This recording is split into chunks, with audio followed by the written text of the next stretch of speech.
आज हम देखेंगे अर्थमेटिक मीन और ज्योमेट्रिक मीन और हार्मोनिक मीन कैसे निकालते हैं व्यक्तिगत श्रेणी में। तो व्यक्तिगत श्रेणी क्या होती है, जिसमें केवल x के मान दे रखे होते हैं। जैसे कि आप देखेंगे 5, 10, 15, 20 और 25। तो ये इंडिविजुअल मान है, 5, 10, 15, 20, 25। मैंने 5 अंक लिए हैं उदाहरण के लिए। तो सबसे पहले हम अर्थमेटिक मीन देख लेते हैं। अर्थमेटिक मीन के लिए निकालने के लिए जो फार्मूला होता है, x1 plus x2 plus x3 करके xn अपॉन n जितने पद होते हैं, ये फार्मूला होता है व्यक्तिगत श्रेणी में। और अब हम इसको सॉल्व करते हैं। तो वैल्यू x की वैल्यू है यहाँ पे 5, 10, 15, 20 और 25 करके ना, 5, 10, 15, 20, 25 बटा 5। इनका टोटल कर लेते हैं। तो 5, 5, 10, 15 का 5 यहाँ से लगा 1, 2, 4, 2, 6, 1, 7, 75 बटे 5। अब इसको डिवाइड करेंगे 75 बटे 5 यानी कि 15 पंजे 75, 15 आंसर। अब देखते हैं कि हम हार्मोनिक मीन कैसे निकालते हैं। हार्मोनिक मीन का जो फार्मूला होता है n upon 1 upon x, 1 plus x2, 1 upon x2 ऐसे डॉट डॉट जाएगा जोड़ते हुए 1 अपॉन xn। ये जो फार्मूला है ये है हार्मोनिक सीरीज़ का। हार्मोनिक सीरीज में अब जैसे हमारे पास जो नंबर थे, हम आप x के मान जो थे 5, 10, 15, 20, 25। अब इसको हम हार्मोनिक मीन कैसे निकालेंगे। तो हार्मोनिक मीन निकालने के लिए n कितने हैं, n है जैसे 5 हमारे पास पद हैं, तो 5 बटा 1 upon 5, 1 upon 10 plus 1 upon 15 plus 1 upon 20 plus 1 upon 25। अब इनको हम सॉल्व करेंगे। सॉल्व करने के लिए 5 बटा 1/5 की वैल्यू 0.20 प्लस 10 की 0.1 प्लस 0.67 प्लस 0.05, 20 पंजे 100, 25 चौका 100 यानी कि प्लस 0.04। अब इसका टोटल कर लेंगे। इसका टोटल करेंगे तो आंसर आएगा 5 बटा, इसका टोटल करेंगे 0.457। तब इसको हम सॉल्व करेंगे, हमारा आंसर आएगा 10.940। इस तरीके से हम हार्मोनिक मीन निकालते हैं।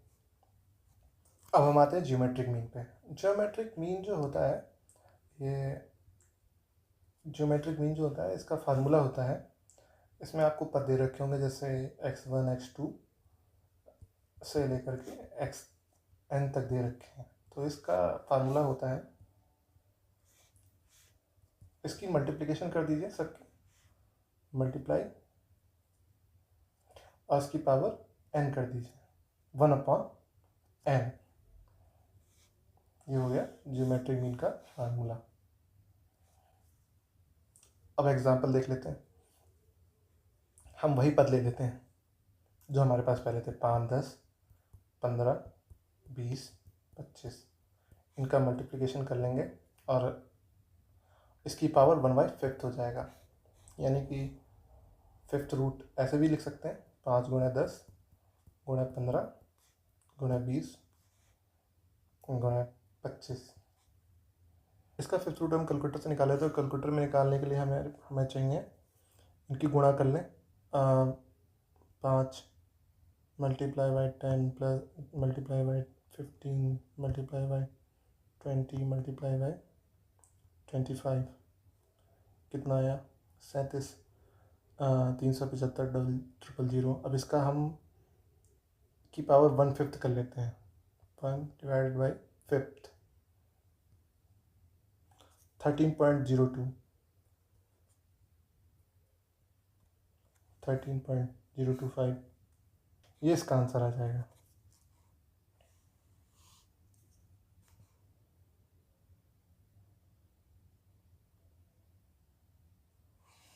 तो 13.025 ये इसका आंसर आ जाएगा। लेकिन तो हम लॉग लेके भी कर सकते हैं।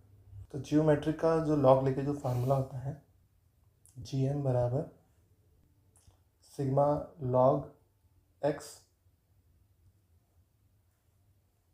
अपॉन n, इसका एंटी लॉग लेना होता है।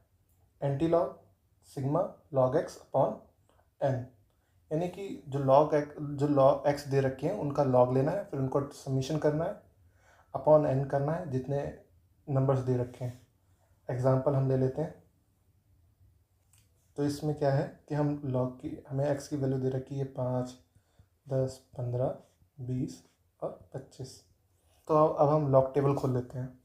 तो अब हमारे सामने है लॉग टेबल, हमारे सामने x दे रखा है। अब हम इनका लॉग ले लेंगे, लॉग x। तो सबसे पहले 5 की वैल्यू देखते हैं। तो 5 है नहीं तो हम 50 की वैल्यू देख लेते हैं। तो हम देखेंगे 5 की वैल्यू 0 में, तो ये आ गई।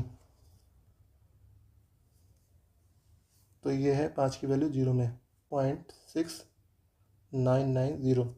इसमें एक ही अंक है, एक अंक घटा के लिखेंगे, यानी कि एक अंक है 1 - 1, यानी कि यहाँ पे 0 आ जाएगा। अब क्या है, हम 10 की वैल्यू देखेंगे। 10 की वैल्यू 0 में ये आ गई। इसकी वैल्यू है 0 0 0 0। अब यहाँ पे क्या अंक आएगा, ये 2 अंक हैं, 2 में से एक घटा के लिखेंगे। ये जो 2 अंक है 10, इसमें से एक अंक घटा के लिखेंगे, यानी कि 1। अब लॉग 15 की वैल्यू देख लेते हैं। 15 की वैल्यू भी 0 में देखेंगे, 17 61। अब वही पैटर्न फिर रिपीट करेंगे, एक घटा के लिखेंगे, यानी कि 1.1761। इसी तरह लॉग 20 की वैल्यू देख लेते हैं हम। 20 की वैल्यू भी हम 30 0 में देख रहे हैं, ये आएगा 30 10। एक घटा के लिखेंगे, यानी कि 1.3010। अब लॉग 25 की वैल्यू देख लेते हैं। 25 की वैल्यू है 39 79।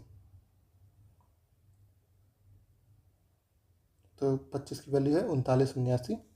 अब इसमें आप एक घटा के लिखेंगे 1.3979। इनका टोटल कर लेते हैं 5.574। तो जो फार्मूला है मुझसे में वैल्यू पुट कर दे रहे हैं। एंटी लॉग हमने इसकी वैल्यू निकाल ली है, सिग्मा लॉग x की वैल्यू 5.5740, 5.5740 बटा 5, क्योंकि n की वैल्यू 5 है, 5 अंक है हमारे पास, तो n की वैल्यू 5। अब इसको हम और थोड़ा सरल कर लेते हैं। एंटी लॉग, अब इसको हम डिवाइड करते हैं, तो वैल्यू आ जाएगी 1.1148।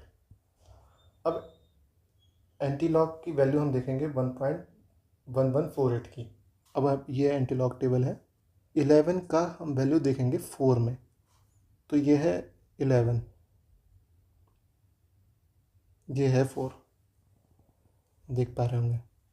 11 की वैल्यू हमने देखी 4 में, ठीक है। वो वैल्यू है 1300।